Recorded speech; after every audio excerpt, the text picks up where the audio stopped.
Good evening, everybody, and welcome to a new episode on Apostles for Jesus English version. And we hope that all of you have blessed and very fruitful season of this great Lent towards the Feast of Feast and season of season, the Holy Pascha.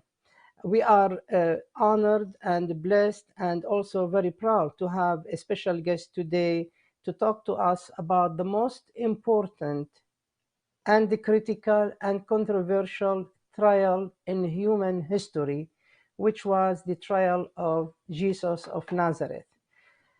And as you know, the King of Glory was put into trial, and everyone was seeking to crucify him, to get rid of him.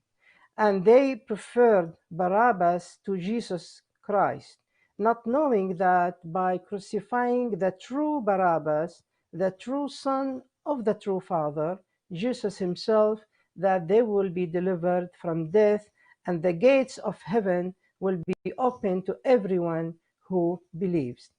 Today, Dr. Jeannie or Eugenia Constantinou, a theologian, thinker, writer, and also a church activist, besides her husband, who is a priest, is introducing to us the Jewish trial of the King of Glory, a chapter from her most recent book, The Crucifixion of the King of the Glory, published by Ancient Faith Radio. We will have Dr. Gini also two more times on our channel to tell us about the Roman trial of Jesus and also the words from the cross.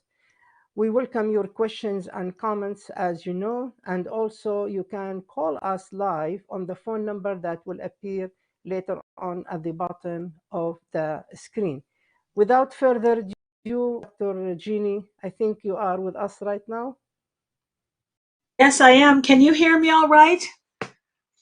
Of Can you course we hear me? can. Okay, very good. Good Just evening. checking because good evening. I was hoping to come on a little bit earlier and do a sound check with you, but I was held up by other matters, and we had done a sound check once before, but I don't think it's working right now properly. So hopefully this will be okay. Yes, it is. Okay, very good. Thank you, Dr. Gini. So today you'll talk to us about the Jewish trial of the King of Glory, and the next chapter you will talk to us about the Roman trial. Is that true? That's correct. Yes, that is correct. Okay. So let's go ahead and talk about the Jewish trial. Of course, we're assuming that we know that Jesus was arrested and by the Jewish leaders. So sometimes the question of the relationship between the Romans and the Jews or their involvement in the arrest and trial and crucifixion of Christ is not clear to people because we have both groups involved. Some people are more inclined to think that the Romans took the initiative to arrest Jesus. But as we will see the next time when we discuss the Roman trial, we will see that this is not correct. So it is the Jews or the Jewish leaders specifically who take the initiative to have Jesus arrested and put to death. So, why does this happen? This is the question that we're hoping to talk about. What is it about Jesus that upset them so much? Now, we're accustomed to many stories in the Gospels about clashes between Jesus and the Pharisees and the scribes. We know that they did not approve of him because of his violating Sabbath regulations, forgiving people's sins, and other things like this that they disagreed with through their interpretation of the law of Moses. But that is not, they are not the people who arrest him. It's not the scribes and the Pharisees who arrest him. It is the chief priests and the members of the Sanhedrin. So they're down in, Jerusalem. So not in Galilee where much of Jesus's ministry took place. What was it about Jesus that prompted them to have him arrested? It has everything to do with a couple of events. First of all, the raising of Lazarus. This is something that our church brings out. Only the Orthodox Church has the Saturday of Lazarus. And that tells us exactly why the people welcomed the Lord into the city of Jerusalem the following day on Palm Sunday, which is what we're remembering on Palm Sunday. The welcome, the acclaim that the Lord received as the Messiah. So, because he raised Lazarus, they got very nervous about that. And of course, then immediately he's acclaimed as a Messiah by a lot of people. Now, many people already believe Jesus to be the Messiah because of the many miracles he did. And these were prophecies that were foretold by the prophets, such as Isaiah. The people knew very, very well the kinds of qualifications someone had to have to be the Messiah. And the most difficult one, I mean, you could say you were born in Bethlehem or do other things that made it look like you're the Messiah, but everyone knew that the Messiah would perform amazing signs and wonders, that he would give sight to the blind and the deaf would hear and the lame would walk. So Jesus did all of those things. So already he had a great deal of public support. But then when he raised Lazarus from the dead, after he had been dead for 4 days, and many people had seen the burial, many people helped prepare his body, many people witnessed the raising of Lazarus, there was no question that he had been dead and dead for a long time. So this raising of Lazarus causes a great deal of concern among the Jewish leaders. So when you go to church on the Saturday of Lazarus, you will hear them talk about how, or perhaps on Sunday night, you'll hear how some of the people who witnessed this hurried back to Jerusalem and they told everything to the chief priests, who become very alarmed. And they resolved to put Jesus to death right away.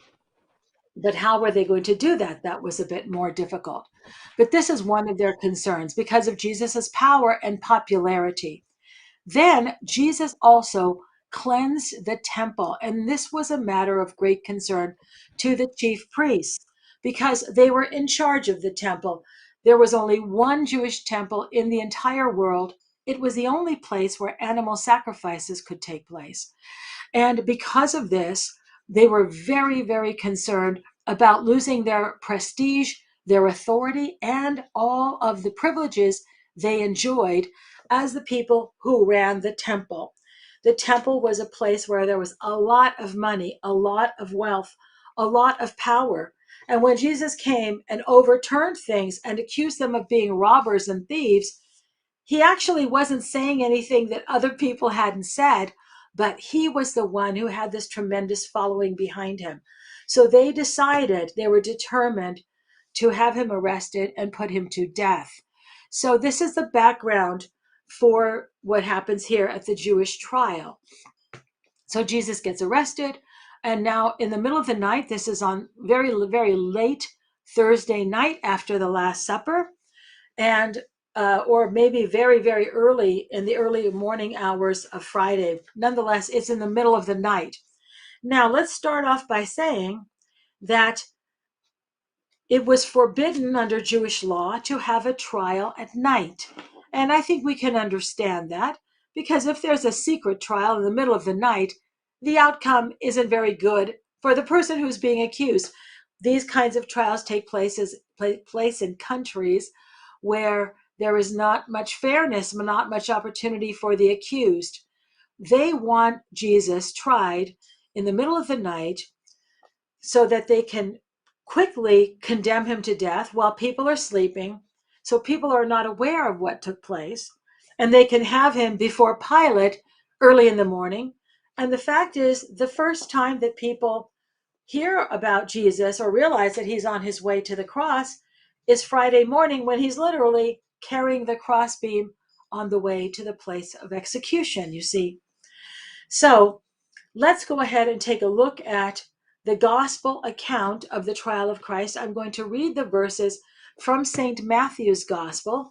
Now, the Jewish trial of Christ is told in Matthew, Mark, and Luke. It is not told to us in John because John omits stories that are well known from the synoptic gospels. That's Matthew, Mark, and Luke.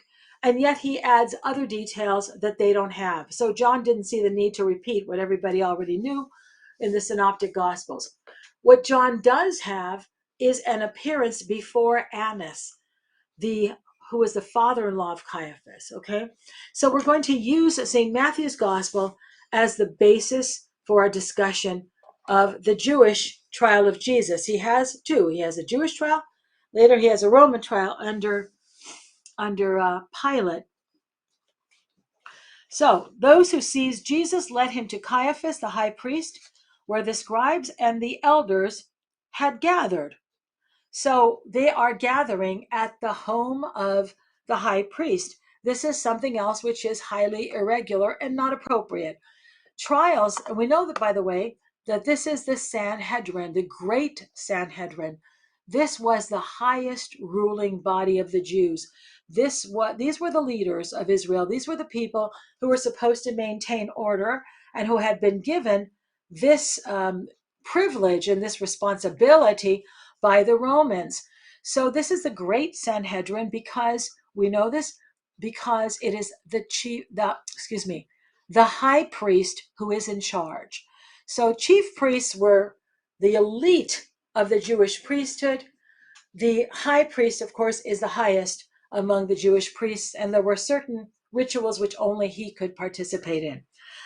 All right, so they take him to Caiaphas, and the scribes and the elders have gathered for this meeting of the Sanhedrin, which is going to be the trial of Jesus. So not only is this happening in the middle of the night, but it's happening at the home of Caiaphas. We know this because Peter and John follow Jesus, the arresting party, to the home of Caiaphas, and they are outside in the courtyard while the trial is going on inside the house. So the great Sanhedrin was supposed to meet on the Temple Mount in a special room called the Chamber of Hewn Stones. It was constructed out of massive blocks of stone. That's where they were supposed to meet. And they were supposed to meet during the day. And people were not supposed to be tried in the middle of the night. So already we see that many of the basic provisions of Jewish law were being violated. And Jesus's trial was basically illegal. There's something else that's going on here that makes his trial illegal. They were not allowed to hold a trial on the eve of the Sabbath or on the eve of a holiday. So Friday actually is the eve of the Sabbath, because even if sunrise hasn't happened, because the day for the Jews began at sunset. So from Thursday sunset to Friday sunset is the eve of the Sabbath. It's the day of preparation. And also, in this case, the eve of a holiday, the holiday of Passover. So this rule was also violated, but they are extremely anxious to try Jesus and put him to death before Passover. Now, why is this? Why do they want to be sure that he's put to death before Passover? Because, you see, they were very concerned about the large numbers of people who would be in the city of Jerusalem for the Passover. Passover attracted many, many hundreds of thousands of Jews to the city. We think that the population of Jerusalem ordinarily was about 50,000 people. But on Passover, the week of Passover, and other what they called pilgrim festivals, when Jewish men were required to come to the city for a feast, the population would swell to 200 or maybe 250,000 people. Well, whenever you have a large crowd in a very small place, and whenever, of course, there's a lot of emotionalism, a lot of religious fervor, a lot of passion, then it's a very ripe climate to have a rebellion or a revolt. So they were very, very concerned that nothing happened during Passover, and they wanted to be sure that Jesus was dead before the Passover so that he couldn't start a rebellion. Now, we know that the Lord was not interested in political power. We know that he was not about to start a rebellion, but the Jewish leaders did not know that. And they presumed that Jesus wanted political power because when he was welcomed into the city on Palm Sunday, the crowd was shouting, Hosanna! Hosanna to the King of Israel! Hosanna to the Son of David! And those were messianic titles. And most people believed that the Messiah would come and liberate them from the Romans. So the Jewish leaders were very, very concerned about this. So this is why they really didn't care about whether or not they violated Jewish law. They arrested Jesus in the middle of the night. They put him on trial in the middle of the night when they shouldn't have. They put him on trial in a place where they shouldn't have, somebody's house. And finally, they proclaimed the death penalty, something which was also forbidden to be done on the eve of a Sabbath. And if someone was going to be sentenced to death, the people who were trying that individual had to wait at least overnight before they proclaimed the death penalty. And you can understand why. So before, they didn't want to see a rush to judgment, and the Jewish law prevented a rush to judgment, undue haste in condemning someone to death. A person who was voting to condemn had to wait at least overnight. That doesn't happen here. They are in a great hurry to sentence Jesus to death and take him to Pilate. So we mentioned that Caiaphas is the high priest, and this is how we know that this is a meeting of the great Sanhedrin. There's another reason why we know that this is a meeting of the great Sanhedrin, and that's because there were only three types of people before whom the Sanhedrin, or over whom the Sanhedrin had authority. In other words, they didn't try every kind of case. If someone was accused of a petty crime, they didn't hear that kind of a case. There were other courts, other tribunals where people were accused of crimes or other types of, offenses. So there were smaller courts of Sanhedrin called lesser Sanhedrins that had only 23 people. There were local little courts called a Bet Din that had 3 judges. The Great Sanhedrin had 70 members, and it was composed of the leading men of Jerusalem, the most eminent, the most prominent, the wealthiest. And these were usually chief priests, scribes, and also another group that are called simply elders. These are leaders among the people. So the Great Sanhedrin alone had jurisdiction over 3 kinds of defendants. The king, well, there was no king at that moment in Israel, the king, the high priest, if he committed some kind of an offense, or a false prophet. Well, this is why they are trying Jesus. They are trying Jesus as a false prophet. It's not stated that here, but everybody knows it. Okay, it's quite obvious just from the fact that they're the ones who are putting Jesus on trial.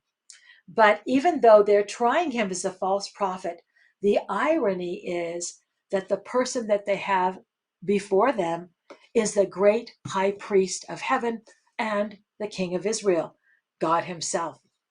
So I am in Matthew chapter 26, beginning here on verse 59. Now I'm going to read a line for you, and you can follow along if you have your Bible and you wish to follow. Now the chief priests and the whole council were seeking false testimony against Jesus that they might put him to death. What does this mean? They were seeking false testimony. Wouldn't they be happy with truthful testimony? Yes, but they actually don't have any reason to put him to death. So they will take any testimony. In other words, he hadn't done anything at this point to deserve the death penalty. So they would be happy if they could find truthful testimony that warrants the death penalty. But if they can't, they'll even take false testimony. So we see immediately how corrupt the process is. And it says they were seeking. And this is the imperfect past tense in the Greek. And in the Revised Standard Version translation, it says they sought false testimony, but actually, it is actually the continuous past tense. They were seeking, and that is more accurate because it suggests that this went on for a long time. There was a parade of witnesses, but even though they would take any kind of testimony, even though it was false, they're not able to find any people to testify against Jesus in a manner that will allow the court process to resume. So this is why he says this. Listen carefully to what St. Matthew wrote. They were seeking false testimony against Jesus that they might put him to death. The outcome is already determined. But they found none, though many false witnesses came forward. At last, two came forward. Okay, what does this mean? They were seeking false testimony, but they didn't find any, even though many witnesses came forward, and then at last two came forward. So why are they talking like this? What does this mean? Well, they were seeking false testimony and they couldn't get two people to agree. This was also something that was rather sacrosanct in Jewish law. There had to be two witnesses that testified to the exact same details before the trial could commence.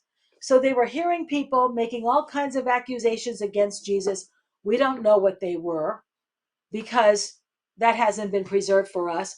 But time was passing. People were testifying against Jesus. But because there weren't two witnesses that testified to the same exact thing, you can't have the trial beginning. And you'll notice that nothing is happening here except they're listening to witnesses. We have a different system in the United States and in most parts of the country. They don't require that all witnesses agree on every single detail, or at least two witnesses agree.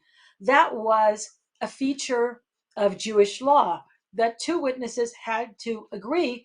And that was, again, to protect against false witnesses, against testimony that was uncorroborated, against rigged trials. So you can imagine now how the Great Sanhedrin was getting a little bit frustrated.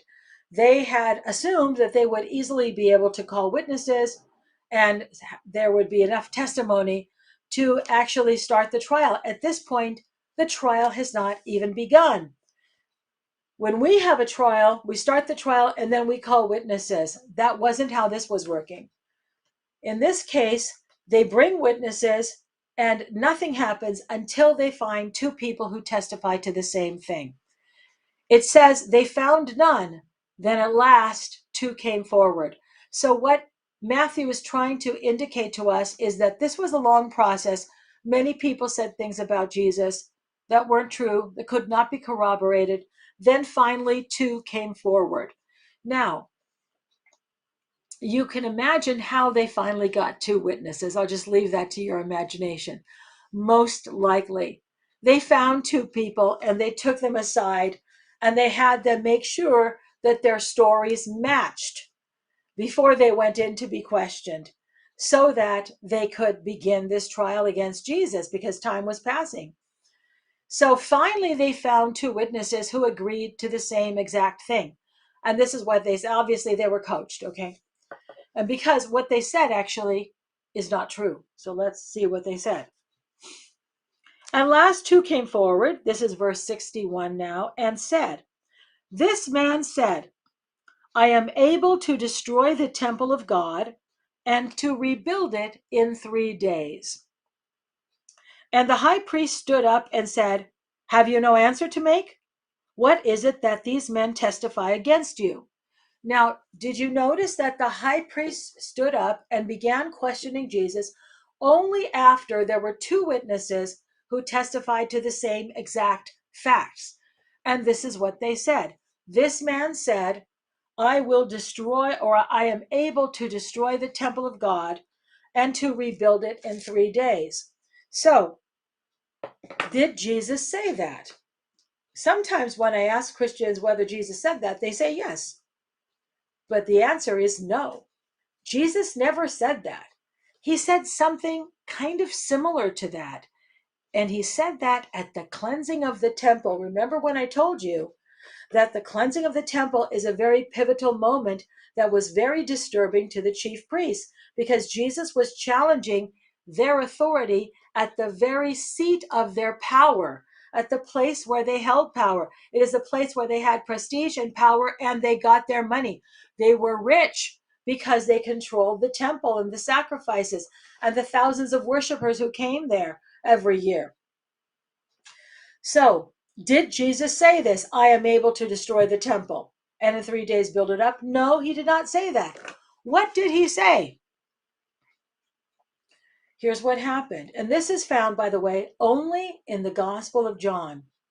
In Matthew, Mark, and Luke, Jesus challenges them and calls them liars and robbers, and not liars, but he challenges them and calls them robbers. You have made my house into a den of robbers, my Father's house into a den of robbers. So in John's gospel, when they challenge him after Jesus overturns the tables of the money changers and the people who were selling animals, and he says, you have made my Father's house into a den of robbers or into a place of commerce. After he says that, in John's gospel, the Jewish leaders challenge Jesus and they say to him, by what authority do you do these things? And Jesus says to them, destroy this temple, and in 3 days I can raise it up again. Destroy this temple. When he's speaking to them, he's not speaking about the physical temple, the place where animal sacrifices were offered. He's speaking about himself and his body. And this is what St. John tells us. He was speaking about his body, but they didn't understand that. They thought he was referring to the physical temple, but they didn't even take Jesus seriously because they said, and by the way, this is in St. John's Gospel in chapter 2.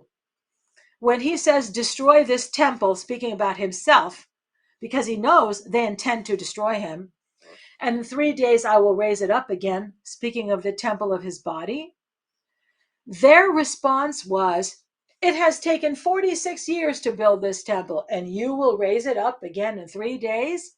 You see, they did not take him seriously. They didn't think he was really a threat to the temple at that moment, you see. So Jesus did not threaten to destroy the temple. He was commenting on the fact that they wanted to destroy him. That's a very, very different thing. They, the Jewish leaders, were going to be doing the destroying. And the thing that they wanted to destroy was Jesus himself. And here at the trial, the witnesses are saying that Jesus was the one who threatened to destroy. And the thing that he wanted to destroy or threatened to destroy was the temple building. And of course, he never said that. So now, however, there is a charge. And the questioning begins. And the high priest stands up and questions Jesus and says, what do you have to say for yourself? What are these people testifying about you? But Jesus was silent. Why is Jesus silent? Because he agreed to suffer willingly. He knows they're going to condemn him no matter what. He's not going to dignify the proceedings by speaking in his defense. He could have said, that's not what I said. I didn't threaten to destroy the temple. Could have said that, but he does not. He could have said, I only was speaking about the temple of my body. He doesn't defend himself. And he knows because he's already made his peace with the fact that they're going to condemn him. I mean, for goodness sake, he's being put on trial secretly in the middle of the night. What do you expect the outcome to be? You don't have to be the Son of God to know what the outcome is going to be. He also, of course, as God, knows exactly what is going to happen. He doesn't dignify this proceeding by even speaking. And that also, of course, is fulfillment of prophecy. Isaiah 53, like a lamb, he was led to the slaughter, and he opened not his mouth. So Jesus was silent, and the high priest doesn't like that. So the high priest speaks again, and he says this, I adjure you by the living God, tell us if you are the Christ, the Son of God. Now, before we get to the statement, I adjure you, what is it about this witness statement that Jesus was going to destroy and rebuild the temple? What is it about that particular statement that prompts this question by the high priest? Because they don't seem to have anything to do with each other, right?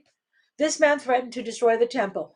The high priest doesn't say, Why would you destroy the temple? He doesn't ask any question like that. Instead, he says, tell us if you're the Christ. You see that? What is the connection to the promise to rebuild the temple? The connection between this expectation of rebuilding the temple and this question by the high priest, are you the Messiah? Because that's what he's asking here. Well, there was such an expectation. There was such a link. There were prophecies, especially in Zechariah. There were prophecies in Zechariah and other prophets that said that when the Messiah came, he would bring a new temple. And usually the Messiah is not, they don't use the term Messiah, they call him branch. This was one of the titles of the Messiah. So there was already in the Jewish mind, going back to the time of the prophets. Now we're talking about hundreds of years ago. So the prophets were prophesying 500, 600 years before Christ. And they said that he will bring a new temple and a new form of worship and a new covenant even. Okay. So this is why they know very well that this is the expectation, that this is what the Messiah will do, bring a new temple, a new form of worship. This is why the high priest stands up and says, I adjure you by the living God, tell us if you are the Christ, the Messiah, the Son of God. Okay, so after this, Jesus answers. Why does Jesus answer now when he was silent before? Well, it has to do with the formula of oath that the high priest used. He says, I adjure you. I put you under oath, but it was a very strong statement. It was a stronger form of oath than what ordinarily took place. And it was said by the person conducting a trial to compel a defendant to respond. So far, Jesus has said nothing, and they want him to say something because they want to convict him. And so far, just people saying that he threatened to destroy the temple and rebuild in 3 days. I mean, nobody could really take that seriously. That is actually not a capital offense. So they want him to say something that will give them a basis to condemn him to death. And so far, he's been silent. And they only have 2 witnesses that testified to something, and it was serious, but it wasn't really deserving of the death penalty. So he says, I adjure you. And in Greek, the words are ex orkizo. Orkos or orkizo. Orkos is oath. Orkizo is I swear an oath. Ex orkizo is the specific language that was used. It's preserved in the Mishnah. It's in the Old Testament and other places. We know that this is the formula that was used by the high priests or others to force a defendant to respond. If they did not respond, their guilt was presumed. In other words, a yes answer was presumed. So he says, I adjure you by the living God. That's the formula. I adjure you by the living God. They believed that if they forced a defendant to answer, they compelled him and put him under an oath in the name of God, his answer would be truthful because people would be too afraid to lie under oath. That's what they presumed because they called upon the name of the living God. So now he's compelling Jesus to respond.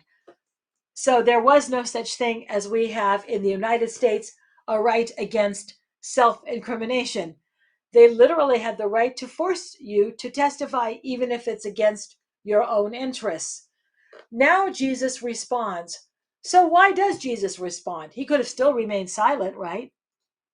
He responds because St. John Chrysostom says, first of all, he knows they're going to convict him. He responds because it's important that he be convicted on the basis of the truth of his affirmation of who he truly is. So it's very ironic here that the high priest echoes the confession of the church, St. Peter's confession. What did St. Peter say? For which Jesus blessed him.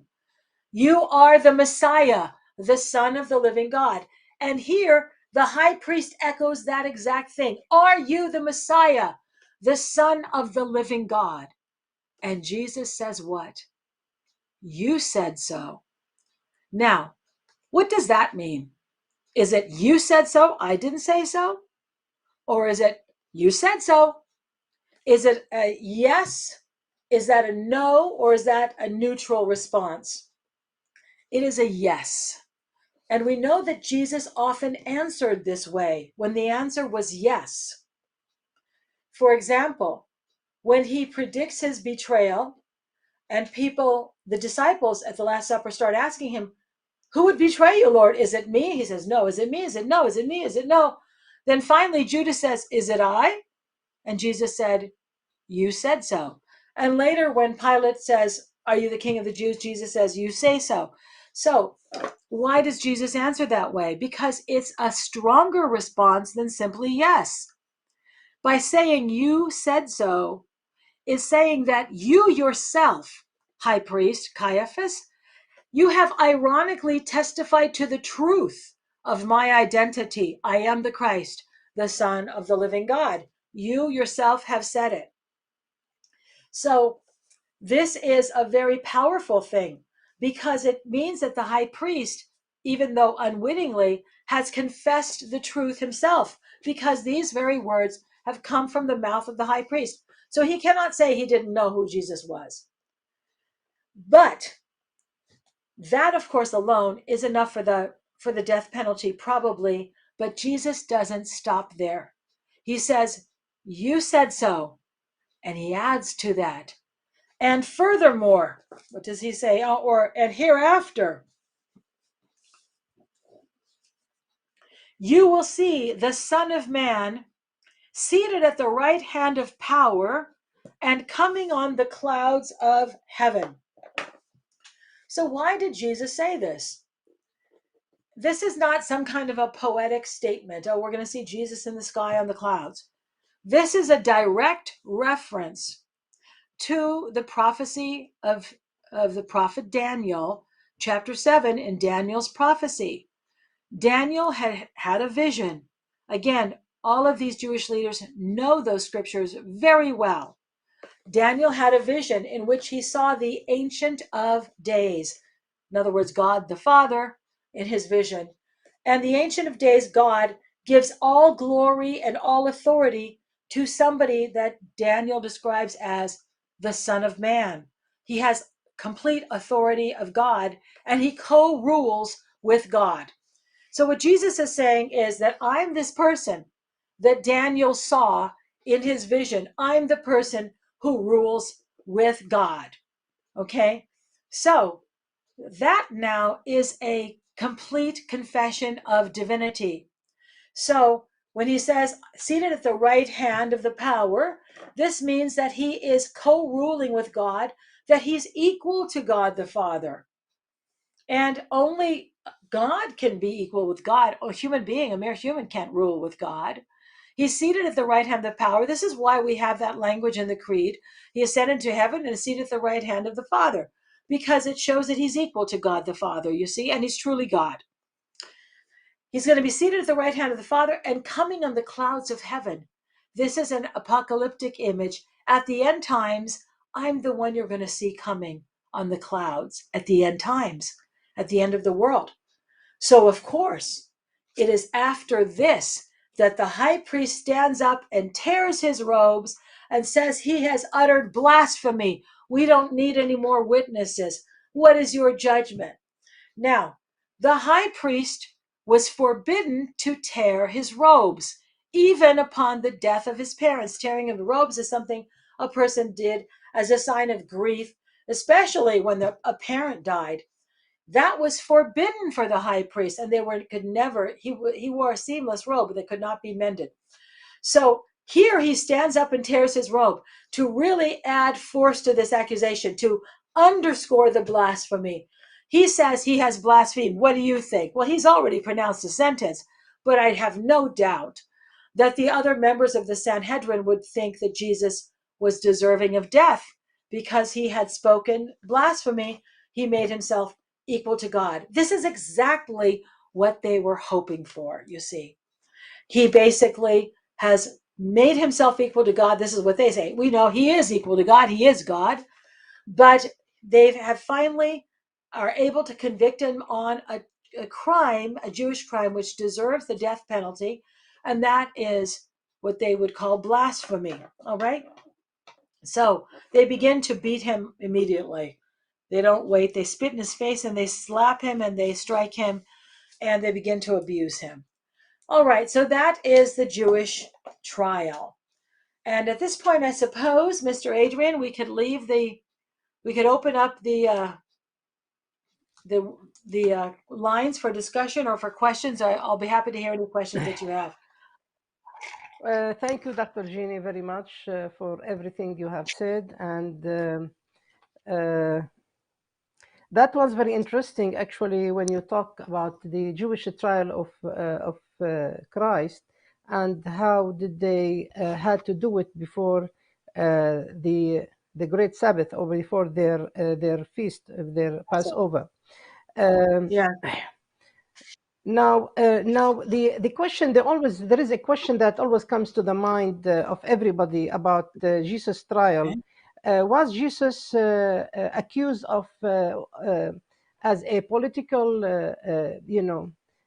person, or with a political accusation or a religious accusation? Or do you want to tell the difference between those among other accusations? Do you think that he was presented Well, to the Sanhedrin as both, or only as a religious uh, accused? definitely religious. This is a religious question for them. They're convicting him on a religious thing, blasphemy, claiming to be God. And it's not political, but remember that they don't differentiate, they don't divide politics and religion. So they see him as a threat to their political power. They do hold political power. They see him as a threat to their political power.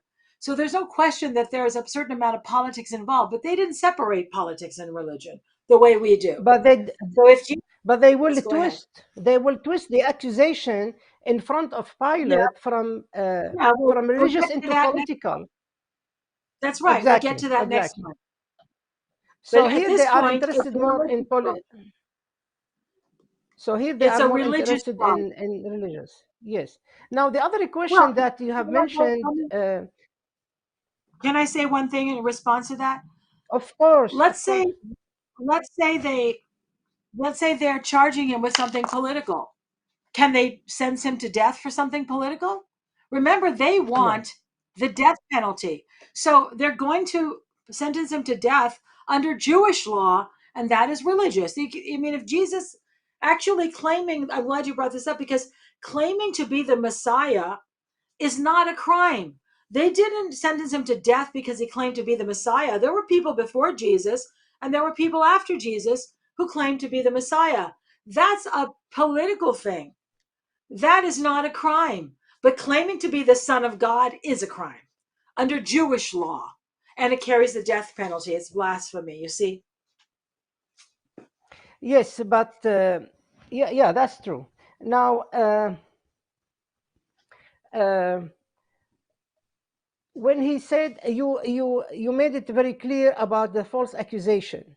Now he did not Yeah, say, I will destroy this temple and build it again in 3 days. He told them, right. you destroy the temple and I will build it in 3 days. However, is this accusation, or does this accusation deserve death penalty? Because to claim something is different than to do it. If he says, even if he says, I will destroy this temple and rebuild it Yeah, in 3 days, he did not yeah, destroy it. yeah. Would that be sufficient for a death penalty? Okay, no, I don't think so. Although it might be because the prophet Jeremiah was sentenced to death for predicting the destruction of the temple. That was the first temple in the time of Jeremiah. That was Solomon's temple. And he was sentenced to death. They didn't carry it out, but it was considered a very serious charge because God dwelt in the temple. And by saying that the temple would be destroyed, was equivalent to saying that God will abandon his people. So it was a serious charge, but we know that they did not take that statement seriously. Of course, because they said this, it took 46 years to, he couldn't even destroy it by himself, let alone rebuild it by himself. Okay. So they knew that it wasn't a real threat. So that speaks to your point. But was it considered serious? Yes, it was, but not for the reasons you think. Not because they really stood to lose the temple, because he by himself couldn't destroy the temple. They had no dynamite. He couldn't blow it up or do anything like that. He wasn't a real threat to Would the that, temple, and they knew that. if this was not a real threat, would that be a reason for the high priest to advance to his second question when he said, I adjure you by the living God, tell us if you are the I, Messiah, the Son of God? that's Did he want to take, that. to make, to take a statement from Jesus to condemn him? No, that's why I explained that. There's no the connection between the witness statement that Jesus threatened to destroy the temple and the question of the high priest, are you the Messiah, the Son of living God, is that there were prophecies that when the Messiah came, he would bring a new temple. So that's what leads to the question of the Messiah. And then when he adds the thing about the living Son of the living God, when Jesus agrees that that is true, that is the thing that condemns him to death. You understand? Yes, He's yes, responding. it's The a high clear. priest is connecting the prophecies that the Messiah would bring a new temple, that there would be a new temple, one not made with hands. And that's language that we see in other parts of the scripture, don't we? Okay. So Sure. Jesus does bring a new The temple, only, and the temple is his body. So this is very profound for us to realize. Jesus speaks of himself as the temple. Why is that? Because the physical temple for the Jews was the place where God was on earth. But now that God was incarnate and came to earth, he is literally on earth in the temple of his flesh. So it's very ironic that they are the ones who are going to destroy the temple, but not the temple that is the physical buildings where they sacrifice animals, but his own body, which is the temple of the living God, because it is God, the Son of God. That's his body. You see. sure. So I think you will talk about next time about the Roman trial, but I need Yeah. just to make a connection between today and next time with the one comment or question. Did the Okay. Sanhedrin at that time have the power to put somebody into death, or was the sentence to death is only restricted to the Roman authority? Was it taken They from the did not. Sanhedrin to the Roman authority? They did not have the authority to put anyone to death, except for one small exception, and that was on the Temple Mount. If a Gentile entered the temple precincts, they could be put to death immediately. That was the only concession the Romans allowed. So they didn't have the right, but that didn't stop them from sentencing him to death, you Sure. see. So they could still say he's worthy of the death penalty. And frankly, they could have taken him outside and stoned him to death in the middle of the night. They could have taken him far away out of the city. They killed him. I mean, they didn't care. They're already doing all kinds of illegal things. They sincerely believe he's a false prophet. They sincerely believe he deserves to die. They are worried about their own position and their own power. They don't care if they're violating Roman law. And even if they did, let's say they secretly murdered him. What are the Romans going to do about it? Do you really think the Romans are going to do anything about this? That they're going to prosecute them? No, they wouldn't. If they said this guy was fomenting rebellion, the Romans say, well, thanks for taking care of that problem for us. You see what I mean? So we're operating like modern people. Did they have the right? And could they have done that? And would they have done that? It's against the law to murder people today in our society, but people get murdered every day. So to say that how could they do that when it was against the law? Well, people get killed and it's against the law, right? Okay, so many crooked trials have taken place through the history of the world. That doesn't stop people from acting, even though it's illegal or immoral. You see, so we shouldn't be so rigid. Oh, they couldn't have done this or they wouldn't have done that. You see what I mean? Sure. And sure. There is another thing you made. You gave a hint about the Sanhedrin. You said the Sanhedrin has or has at that time 70 members. Do you think that Yeah. among the illegal proceedings of the Sanhedrin were those 70 members present at the trial of Jesus in the middle of the night to make it Mhm. legal? Well, I don't know that all 70 had to be present for it to be legal. It was a body of 70 members. Maybe some decided not to come. I think they would have all tried to come. They all knew, I think they knew in advance to assemble there because Judas had was going to lead them to where Jesus was. They knew in advance. They didn't wait till they arrested him. They called the people to come. So if there were some who were sick or for whatever reason couldn't come, that's something else. But that doesn't mean it was illegal if all 70 couldn't be there. All right. Now, mentioning Judas, I have a question not related directly to our topic today from Amani Saman. She said, why Judas surrendered or betrayed Jesus by a kiss? Didn't he have other way to, Huh. to point to Jesus or indicate him instead of kissing him? Oh, you're asking me to go into the mind of Judas? I have no idea. Yeah, he could have. Now it could be very simple. I can't answer that, with certainty, but it could be very simply the fact that this is how people greeted each other, right? We Exactly. And still in the greet each Middle other East, today. that's correct. In the Semitic But it could society, be, agree. yeah, and we still do. Christians often greet each other with a kiss, but also we don't know whether the kiss was on the cheek or on the hand because the disciples of a rabbi used to kiss the rabbi's hand, which is something we also still And do, right, with the priest. So mhm. that was a typical greeting, and so that's all it was. I don't think, but it's of course it's very ironic and kind of ridiculous and very shameful that he chooses either a gesture of affection or and friendship or a gesture of respect to betray the Lord. That's I think it's just because he wants to. He says, "Hail, Rabbi! Greetings, Rabbi!" and comes up to him, and that's how they know. I don't All think right, it's anything another more than question, and yeah, another question, and I yeah. have a very small comment. The question about the chief priest when he tear his robe, and he said, this is blasphemy, or he blasphemed. Yeah. Why do we need witnesses? What does this mean to tear his robe? For the priest. That people used to tear their robe as an expression of grief, usually when somebody died. Okay. Hmm. So here he's saying that he's very grief stricken that Jesus has blasphemed in this manner, but he was not ever supposed to tear his robes. So he's very happy to tear his robe, even though he's not supposed to, because it really adds what Chrysostom says force to the accusation. It just really brings home it was a very dramatic moment. So he's dramatizing Jesus' blasphemy by tearing his robes when he was not supposed to tear his robes.